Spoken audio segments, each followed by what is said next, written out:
Guys, welcome back to my channel Shravani family vlogs. അപ്പോൾ ഇതാ പുതിയ വീഡിയോയിലേക്ക് എല്ലാവർക്കും സ്വാഗതം. ഇന്നത്തെ ദിവസം ചിങ്ങം 2, ചിങ്ങപ്പൊൻപുലരിയുടെ ദിവസങ്ങളാണല്ലോ ഇപ്പോൾ ഒക്കെ കടന്നു പോകുന്നത്. സന്തോഷത്തിൻ്റെ സമ്പൽ സമൃദ്ധിയുടെയും നാളുകൾ. ഈ വീഡിയോയ്ക്ക് ഞാൻ ഓൺ വോയിസിലാണ് കേട്ടോ വോയിസ് കൊടുത്തിട്ടുണ്ടായിരുന്നത്.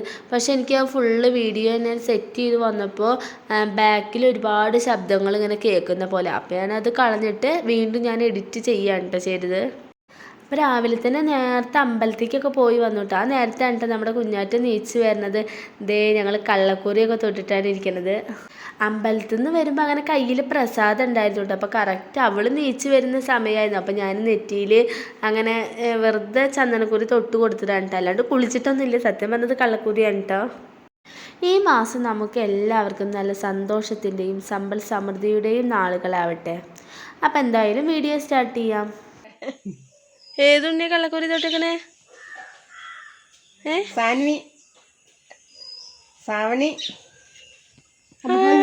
കള്ളക്കൂറി തൊട്ടിക്കണേ. പിന്നെ എനിക്കിന്ന് ഭയങ്കര സന്തോഷമുള്ള ദിവസമാണ് കേട്ടോ. സന്തോഷം എന്ന് പറഞ്ഞാൽ എന്താ പറയുക, എനിക്ക് ഭയങ്കര സന്തോഷം. ഏട്ടൻ വന്ന ദിവസമാണ് കേട്ടെന്ന്. ഏട്ടൻ 2-3 ദിവസം മുന്നേ ഫോൺ വിളിച്ചപ്പോൾ ജസ്റ്റ് ശനിയാഴ്ച വരാം, ഉറപ്പൊന്നുമില്ല എന്ന് അങ്ങനെ പറഞ്ഞിട്ടുണ്ടായിരുന്നു. പക്ഷേ ഞാൻ നല്ല പ്രതീക്ഷയോട് കൂടിയിട്ട് തന്നെയാണ് കേട്ടോ ഇരുന്നിട്ടുണ്ടായിരുന്നു. വരും എന്നുള്ള ഒരു ഇതിൽ തന്നെ ഇരിക്കുന്നുണ്ടായിരുന്നു. പക്ഷെ വൈകുന്നേരമൊക്കെ വിളിച്ചപ്പോൾ പറഞ്ഞു ഇല്ല വരാൻ പറ്റില്ല, ലീവ് കിട്ടില്ല, അങ്ങനെയൊക്കെ പറഞ്ഞിട്ടുണ്ടായിരുന്നു. എനിക്കെന്ന് വെച്ചാൽ ഒരു കാര്യം പറഞ്ഞു കഴിഞ്ഞാൽ നമ്മളിപ്പോൾ എവിടേക്കെങ്കിലും പോകണമെന്ന് പറഞ്ഞു കഴിഞ്ഞാലൊക്കെ അത് പിന്നെ ചെയ്തില്ലെങ്കിൽ ഭയങ്കര സങ്കടമാണ് കേട്ടോ. അതുകൊണ്ട് തന്നെ ഏട്ടൻ ആ ഒരു 7 മണിക്കൊക്കെ ഞാൻ ഫോൺ വിളിച്ചപ്പോൾ ഏട്ടൻ വരുന്നില്ല, ലീവില്ല. അപ്പോഴൊക്കെ എനിക്ക് ഭയങ്കര സങ്കടമായിരുന്നു, കരച്ചിലും നല്ല വിഷമമൊക്കെ ഉണ്ടായിരുന്നു കേട്ടോ. എന്നോട് നുണ പറഞ്ഞതാണ് കേട്ടോ വരുന്നില്ല എന്ന്. പക്ഷേ വല്ലാത്തൊരു സർപ്രൈസ് തന്നെയായി. പാതിരാത്രി 12 മണിക്കാണ് കേട്ടോ ഏട്ടൻ എത്തിയത്. അത്രയും ലേറ്റായത് വേറെ ഒന്നും കൊണ്ടല്ല കേട്ടോ. കൂടെ വരുന്ന ഒരു ചേട്ടനെ വയ്യാണ്ട് ഹോസ്പിറ്റലിലേക്കൊക്കെ പോയി 9 മണി ആ ടൈമിലൊക്കെ ഏകദേശം എത്തേണ്ടതായിരുന്നു. ആ ടൈമിൽ വന്നിട്ട് സർപ്രൈസ് തരണം എന്നൊക്കെ എത്ര വിചാരിച്ചിട്ടുണ്ടായിരുന്നു. പക്ഷെ ഇത്രയും ലേറ്റ് ആവുന്ന ഏട്ടൻ പോലും വിചാരിച്ചിട്ടുണ്ടായിരുന്നില്ല. അപ്പം അതുകൊണ്ട് തന്നെ ആ ചേട്ടനെ ഹോസ്പിറ്റലിലൊക്കെ ആക്കി ഒക്കെ ഓക്കെ ആയതിന് ശേഷമാണ് കേട്ടോ ഇവിടെ വീട്ടിലേക്ക് വന്നിട്ടുണ്ടാകുന്ന.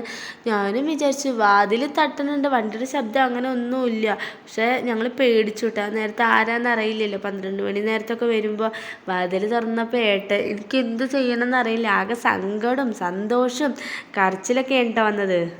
ഇത്രയും ലോങ് ആയിട്ടുള്ളൊരു ഇടവേള ആദ്യമായിട്ടാണ് കേട്ടോ. അതായത് ഇപ്പോൾ 1 മാസത്തോളമായിട്ട് ഏട്ടൻ വീട്ടിലേക്ക് വന്നിട്ട്.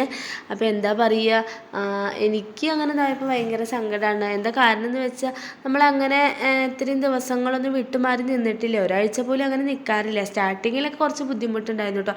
പിന്നെ അത് പതിയെ പതിയെ ഓക്കെ ആയി. എന്നാൽ പോലും ഇത്രയും 1 മാസമൊക്കെ എന്ന് വെച്ചാൽ ആദ്യമായിട്ടാണ് കേട്ടോ നിൽക്കണത്. അപ്പം നിങ്ങൾ വിചാരിക്കുന്നുണ്ടാവും ഓരോരുത്തർ ഗൾഫിലൊക്കെ പോയി നിന്ന് 1-2 വർഷം കഴിഞ്ഞിട്ടൊക്കെയല്ലേ വരിക. അത് ശരിയാണ്. പക്ഷെ നമുക്ക് നമ്മുടെ വിഷമം പറയാലോ. പിന്നെ ഏട്ടൻ വരുമ്പോൾ സനുക്കുട്ടിക്കും കുഞ്ഞാറ്റിക്കും കുറേ ക്ലേ ഒക്കെ വാങ്ങിയിട്ടുണ്ടായിരുന്നു കേട്ടോ. സനു ആകെ പറയുക അവൾക്ക് കുറേ മിഠായി, കുറേ കളിപ്പാട്ടം അങ്ങനത്തെ ഒന്നുമല്ലേ, ക്ലേ വേണമെന്നാണ് കേട്ടോ പറഞ്ഞിട്ടുണ്ടായിരുന്നത്. അപ്പോൾ അത് ഏട്ടൻ മറക്കാതെ വാങ്ങിയിട്ട് വന്നിട്ടുണ്ടായിരുന്നു.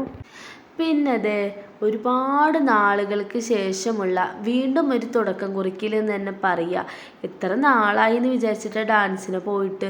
ഏകദേശം ഒരു 4-5 മാസത്തോളമായിട്ടുണ്ടാവും കേട്ടോ നമ്മളിപ്പോൾ ഡാൻസ് ക്ലാസ്സിലേക്ക് പോയിട്ട്. അതെന്ന് വെച്ചാൽ പിള്ളേരുടെ വയ്യായും അതുപോലെ നമുക്ക് ആ ടൈമിന് നമുക്ക് അങ്ങോട്ട് പോകാൻ പറ്റാറില്ല. ഇപ്പോൾ നമ്മൾ മഷ്റൂമിൻ്റെ അതിന് പോകുന്നുണ്ടല്ലോ, അത് കാരണം കൊണ്ടും ടോട്ടൽ ആ ഒരു ടൈം ആകുമ്പോൾ നമുക്ക് ആ ക്ലാസ്സിന് അങ്ങനെ പോകാൻ പറ്റാറില്ല. ഞാൻ വിചാരിച്ചു ഓണം കഴിഞ്ഞിട്ട് ഇനി വീണ്ടും സ്റ്റാർട്ട് ചെയ്യാമെന്നാണ് കേട്ടോ വിചാരിച്ചിട്ടുണ്ടായിരുന്നു. പക്ഷേ ഇന്ന് എന്തോ ഏട്ടനുള്ള കാരണം ഏട്ടൻ അങ്ങനെ കൊണ്ടുപോയി തന്നു. പോകുമ്പോൾ തന്നെ ഏട്ടൻ പറയുന്നുണ്ടായിരുന്നു കേട്ടോ, ഇനിയിപ്പോൾ തിരിച്ച് വരുമ്പോൾ അവിടെ വേദന ഇവിടെ വേദന എന്നൊക്കെ പറഞ്ഞിട്ട് വരുന്നത്. പക്ഷെ പറഞ്ഞ പോലെ തന്നെ ആദ്യമായിട്ട് കളിക്കുന്ന ഒരു ഫീലാണ് കേട്ടോ തോന്നിയിട്ടുണ്ടായിരുന്നു. ഭയങ്കര പെയിൻ ഉണ്ടായിരുന്നു. പിന്നെന്താ പറയുക, ഏകദേശം സ്റ്റെപ്പുകളൊക്കെ നമുക്ക് പഠിപ്പിച്ചു തന്നാൽ ഏകദേശമൊക്കെ ഞാൻ മറന്നിട്ടുണ്ടായിരുന്നു. കുഞ്ഞുമക്കൾക്കൊന്നും കുഴപ്പമില്ല കേട്ടോ. അവർ ഡെയിലി ക്ലാസ്സിന് പോകുന്നുണ്ടല്ലോ. ആഴ്ചയിൽ 2 ദിവസം ശനിയും ഞായറും ക്ലാസ് ഉണ്ടാവാറുണ്ട്. അപ്പം അതിന് മുടങ്ങാതെ പോകാത്തവർക്കൊക്കെ അങ്ങനെ കളിക്കാനൊന്നും കുഴപ്പമില്ല. ഞാനിപ്പോൾ ഇത്രയും ഇടവേള എടുത്ത് കാരണം എനിക്ക് കുറച്ചല്ല നല്ല ബുദ്ധിമുട്ടുണ്ടായിരുന്നു കേട്ടോ. നമ്മൾ സ്റ്റാർട്ടിങ് മുതലേ കളിച്ച് ഓക്കെ ആയി വന്നുകൊണ്ടിരിക്കുകയായിരുന്നു. പക്ഷെ ഇതിൻ്റെ ഇടയിൽ കുറച്ച് ഹോസ്പിറ്റൽ ഇഷ്യൂസും അതുപോലെ ഓരോ ബുദ്ധിമുട്ടുകളൊക്കെ വന്നപ്പോൾ പോകാൻ പറ്റിയിട്ടുണ്ടായിരുന്നില്ല. അതുകൊണ്ടാണ് ഇത്രയും പെൻഡിങ് ആയിട്ട്. ഇവർ കളിക്കുമ്പോൾ എനിക്ക് ലാസ്റ്റത്തെ ബുദ്ധിമുട്ടുള്ള സ്റ്റെപ്പുകളൊന്നും എനിക്ക് കളിക്കാൻ പറ്റണില്ല. ഭയങ്കര കാല് പെയിനായിരുന്നു കേട്ടോ. അപ്പോൾ ഞാൻ ഇടയിൽ വെച്ച് നിർത്തുകയൊക്കെ ആയിരുന്നു. ഇനി എന്തായാലും കണ്ടിന്യൂസ് ആയിട്ട് പോയിട്ട് അതൊന്ന് സെറ്റാക്കി എടുക്കണം. അങ്ങനെ പോകുമ്പോൾ കുഴപ്പമില്ല. പക്ഷെ ഇതിലിപ്പോൾ വലിയവരും ചെറിയ പിള്ളേരും ഒരു മിഡിൽ ഏജായ എല്ലാ പിള്ളേരും ഉണ്ട് കേട്ടോ. പിന്നെ അതുപോലെ തന്നെ ഏകദേശം കുറച്ച് വലിയ പ്രായമുള്ളവരുണ്ടാവില്ലേ, അതുപോലെ കല്യാണം കഴിഞ്ഞവരും പിന്നെ അമ്മമാർ അങ്ങനെയുള്ളവർക്കൊക്കെ വൈകുന്നേരത്തെ ക്ലാസ് ഉണ്ട് കേട്ടോ. അപ്പോൾ വൈകുന്നേരം എന്ന് വെച്ചാൽ എനിക്ക് തീരെ പോകാൻ പറ്റാറില്ല. അപ്പോൾ നമ്മൾ തിരിച്ചു വരുമ്പോൾ ഏകദേശം ഒരു 7 മണി 8 മണിയൊക്കെ ആവാറുണ്ട്. അതുകൊണ്ട് തന്നെ ആ നേരത്തെ ക്ലാസ്സിന് എനിക്ക് പോകാൻ പറ്റാറില്ല കേട്ടോ. അതുകൊണ്ടാണ് ഞാൻ ഏകദേശം നോക്കിയിട്ട് ശനി ഞായർ നോക്കിയിട്ട് രാവിലെ പോകാൻ നോക്കണത്. ഇനി എന്തായാലും ഒരു ലീവ് എടുക്കാണ്ട് തുടർന്ന് പോകണമെന്ന് വിചാരിക്കുന്നുണ്ട്. അതിൻ്റെ ഇടയിൽ മുടക്കൊന്നും ഉണ്ടാവാതിരിക്കട്ടെ എന്ന് മാത്രമാണ് പ്രാർത്ഥന. എന്നാലും ഞാൻ പ്രതീക്ഷിച്ച അത്ര വലിയ കുഴപ്പമൊന്നും ഉണ്ടായിരുന്നില്ല കേട്ടോ. അവസാനമായപ്പോൾ ഒക്കെ സെറ്റായിട്ട് വന്നിട്ടുണ്ടായിരുന്നു. ആദ്യം ആ ഒരു സ്റ്റാർട്ടിങ്ങിൽ എന്താ പറയുക, ഓർമ്മയില്ലാതെയും കുറേ നാളായില്ല. അപ്പോൾ ആ സ്റ്റെപ്പുകളൊക്കെ ഇങ്ങനെ ചെറുതായിട്ട് ഓർമ്മയില്ലാത്തതും അതുപോലെ തന്നെ കാലിൻ്റെ പെയിനൊക്കെ പിന്നെ കുറേ കളിച്ചപ്പോൾ പിന്നെ ഓക്കെ ആയിട്ടുണ്ടായിരുന്നു. ടീച്ചർ ഇതാ ഓരോ പിള്ളേരേനെ ഓരോ സെക്ഷനായിട്ടാണ് കേട്ടോ. അതായത് കുഞ്ഞു പിള്ളേരുണ്ടാവില്ല, നമ്മുടെ സനിക്കൂട്ടർ ഏജിലുള്ള കുട്ടികളൊക്കെ ഉണ്ടാവില്ല, അവർക്കൊന്നും പെട്ടെന്ന് കേച്ച് ചെയ്യാൻ പറ്റില്ല. അപ്പോൾ അവർക്കൊക്കെ പറഞ്ഞ് മനസ്സിലാക്കി പതുക്കെയാണ് കേട്ടോ ടീച്ചർ കൊണ്ടുപോകുന്നത്. ഇന്നത്തെ ഒരു ദിവസം ഞാൻ തുടക്കം പോലെ തന്നെ ആ കുഞ്ഞു പിള്ളേരുടെ കൂടെ ഞാനും കൂടിയിട്ടുണ്ടായിരുന്നു കളിക്കാനൊക്കെ. കറക്റ്റ് ഈ നവമി പൂജവെപ്പ് വന്ന് 1 വർഷമായിട്ടുണ്ട് ഞാൻ ഡാൻസ് പഠിക്കാൻ തുടങ്ങിയിട്ട്. എന്തായാലും 1 വർഷം പോയൊരു പോക്കേ.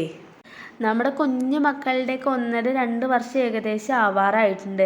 എന്തായാലും നമ്മുടെ സനിയൊക്കെ അന്ന് മുതലേ അത് പഠിച്ചിരുന്നു വെച്ചാൽ അവൾക്കും അരങ്ങേറ്റമൊക്കെ ആവാമായിരുന്നു. പക്ഷെ അത് കളിക്കുമ്പോൾ എന്താണോ സനുവിന് തീരെ താല്പര്യമില്ല എന്ന് പറഞ്ഞുകൊണ്ടല്ലേ ഞാൻ ചേർന്നത്. ഇപ്പോൾ സനു പറയുന്നുണ്ട് ഡാൻസ് പഠിക്കണം കളിക്കണം എന്നൊക്കെ പറയുന്നുണ്ട്. എന്തായാലും അവൾക്ക് ഇഷ്ടമാണെങ്കിൽ എന്തായാലും നമുക്ക് ചേർത്തണം. ഞാൻ എന്തായാലും സനുവിനെയായാലും കുഞ്ഞാറ്റേനെയായാലും നിർബന്ധിക്കില്ല കേട്ടോ. അവർക്ക് താല്പര്യമുണ്ടോ, മറ്റുള്ളവർ കളിക്കുന്നത് കാണുമ്പോൾ അവർക്ക് കളിക്കാൻ താല്പര്യമുണ്ടോ എന്നുണ്ടെങ്കിൽ ഞാൻ ചേർക്കും. അല്ലാണ്ട് നമുക്കിപ്പോൾ സനുവിനെ നമ്മൾ ചേർത്തിട്ട് നമുക്ക് ഓർമ്മ ഉള്ളതാണ്. അപ്പോൾ അവൾക്ക് താല്പര്യമില്ല, പക്ഷേ ഇപ്പോൾ അവൾ പറയുന്നുണ്ട് കളിക്കണം എന്നൊക്കെ പറയുന്നുണ്ട്. അപ്പോൾ എങ്ങനെയാണോ നമ്മുടെ സനുവിൻ്റെ താല്പര്യത്തിനനുസരിച്ച് അപ്പോൾ അതുപോലെ ചേർക്കാനാണ് കേട്ടോ വിചാരിക്കുന്നത്. എനിക്ക് ഭയങ്കര ആഗ്രഹമുണ്ട് കുഞ്ഞാറ്റേനെ ഡാൻസ് പഠിപ്പിക്കണം എന്നൊക്കെ ആഗ്രഹമുണ്ട്. അപ്പോൾ എന്തായാലും കുഞ്ഞാറ്റയുടെ ആ ഒരു ഏജൊക്കെ ആകുമ്പോഴേക്കും 2 വർഷം കഴിയുമ്പോഴേക്കും 3 വയസ്സാവില്ല. അപ്പോൾ ആ പ്രായമൊക്കെ ആകുമ്പോഴേക്കും എങ്ങനെയെങ്കിലും ഒന്ന് നോക്കണം. അവളുടെ ഇഷ്ടം എന്താണെന്ന് വെച്ചാൽ അതുപോലെ നടത്തണം എന്നാണ് ആഗ്രഹം. അങ്ങനെ തന്നെ നമ്മൾ ഡാൻസൊക്കെ കളിക്കുന്നതിൻ്റെ ഇടയിലുണ്ട് കുറേ കുരങ്ങൻ കുട്ടികളെ കണ്ട് ഒരുപാടുണ്ടായിരുന്നു. കറക്റ്റായിട്ട് എണ്ണിയപ്പോൾ ഒരു 10-15 എണ്ണത്തിന് മുകളിലുണ്ടായിരുന്നു കേട്ടോ.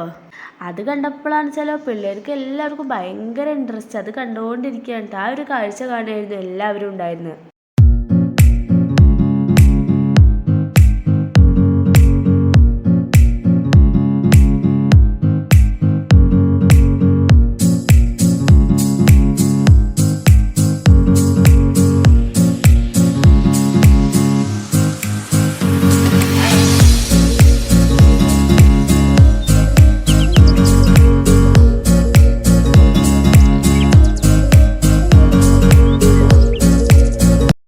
കുറേ നാളായില്ലേ ഏട്ടനില്ലാത്ത കാരണം ബൈക്കൊക്കെ ഒന്ന് സ്റ്റാർട്ട് ചെയ്തിട്ട്. അപ്പം അതുകൊണ്ട് തന്നെ പുറത്തേക്ക് പോകുമ്പോൾ കുറച്ച് നേരം സ്റ്റാർട്ട് ചെയ്ത് ഇട്ടിട്ടൊക്കെ ഉണ്ടായിരുന്നു കേട്ടോ. ബൈക്ക് സ്റ്റാർട്ട് ചെയ്തതും കുഞ്ഞാറ്റയായിരുന്നു കേട്ടോ മുന്നിലുണ്ടായിരുന്നത്. വണ്ടിയിൽ കയറാൻ വേണ്ടിയിട്ട് എന്തൊരു തിടുക്കായിരുന്നു വെച്ചിട്ടാ. അങ്ങനെ ഇതാ കുഞ്ഞാറ്റേനെ ബൈക്കിലും കയറ്റിയിട്ട് ഞങ്ങൾ റൗണ്ടൊക്കെ അടിച്ച് അങ്ങനെ അവളെ എൻ്റെ വീട്ടിലാക്കിയിട്ടാണ് കേട്ടോ പോയത്. ഏട്ടൻ വന്നത് എന്ന് പറഞ്ഞാൽ എന്താ പറയുക, ബൈക്കിൽ കയറാമല്ലോ എന്നുള്ള സന്തോഷമായിട്ട്. എനിക്ക് കുറേ നാളായില്ല ഇപ്പോൾ ബൈക്കിലൊക്കെ ഒന്ന് കയറിയിട്ട്. എന്താ പറയുക, എവിടേക്ക് പോവുകയാണെന്ന് വെച്ചാൽ ഈ ബസ്സിൽ മാത്രമല്ലേ. എന്തുകൊണ്ടാണെന്നറിയില്ല പെട്ടെന്ന് കണ്ണിന്ന് ഇങ്ങനെ വെള്ളം വരുന്ന പോലെ തോന്നിയിട്ടുണ്ടായിരുന്നു കേട്ടോ. എന്താ പറയുക, ഇപ്പോൾ കുറേ നാളായില്ല നമ്മൾ കളിക്കാനൊക്കെ പോയിട്ട്. അപ്പോൾ കണ്ണുകൊണ്ട് കുറച്ച് സ്ട്രെയിൻ ചെയ്യേണ്ട ആവശ്യം ഉണ്ടായിരുന്നല്ലോ. അപ്പോൾ അങ്ങനെ ചെയ്തപ്പോൾ എനിക്ക് പെട്ടെന്ന് കണ്ണിന്ന് അങ്ങനെ വെള്ളം വരുന്ന പോലെ തോന്നി.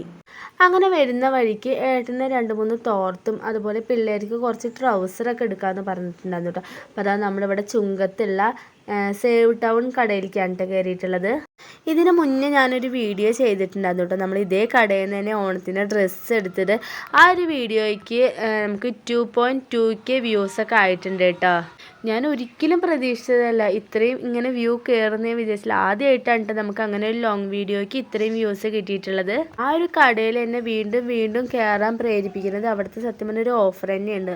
അത്യാവശ്യം നല്ല പോലെ വിലക്കുറവാണ് കേട്ടോ ഇവിടെ ഉള്ളത്. അവിടെ പോയി കഴിഞ്ഞാൽ നമുക്ക് ഞാൻ അന്ന് പറഞ്ഞ പോലെ തന്നെ ഭയങ്കര കൺഫ്യൂഷനാണ് നമുക്ക് ഏത് എടുക്കണം എന്നുള്ളത്.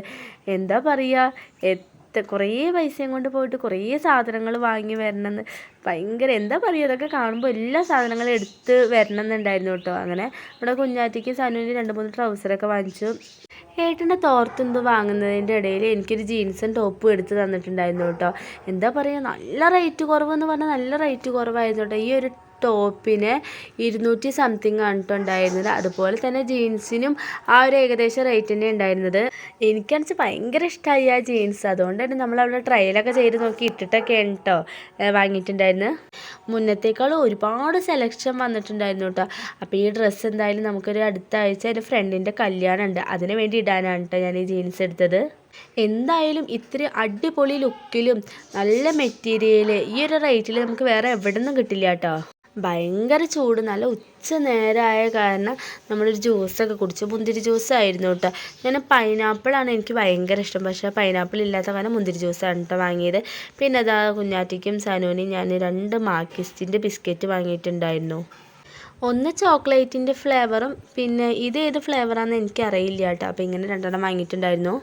അങ്ങനെ അവിടുന്ന് കഴിക്കാൻ വേണ്ടിയിട്ട് ഒരു ചെറിയ തേൻ മിഠായി, തേൻ ബിസ്ക്കറ്റ് അങ്ങനെ എന്തോ വാങ്ങിയിട്ടുണ്ടെന്ന്. അതിൻ്റെ പേര് എനിക്ക് കറക്റ്റായിട്ട് അറിയില്ല കേട്ടോ. പിന്നെ ഇതാ നേരെ വീട്ടിലേക്ക് വന്ന് ഒരു ഉറക്കമൊക്കെ പാസ്സാക്കി. ഇത്രയേ ഉള്ളൂ ഇന്നത്തെ വീഡിയോ. ഇഷ്ടമായെങ്കിൽ എല്ലാവരും സപ്പോർട്ട് ചെയ്യുക.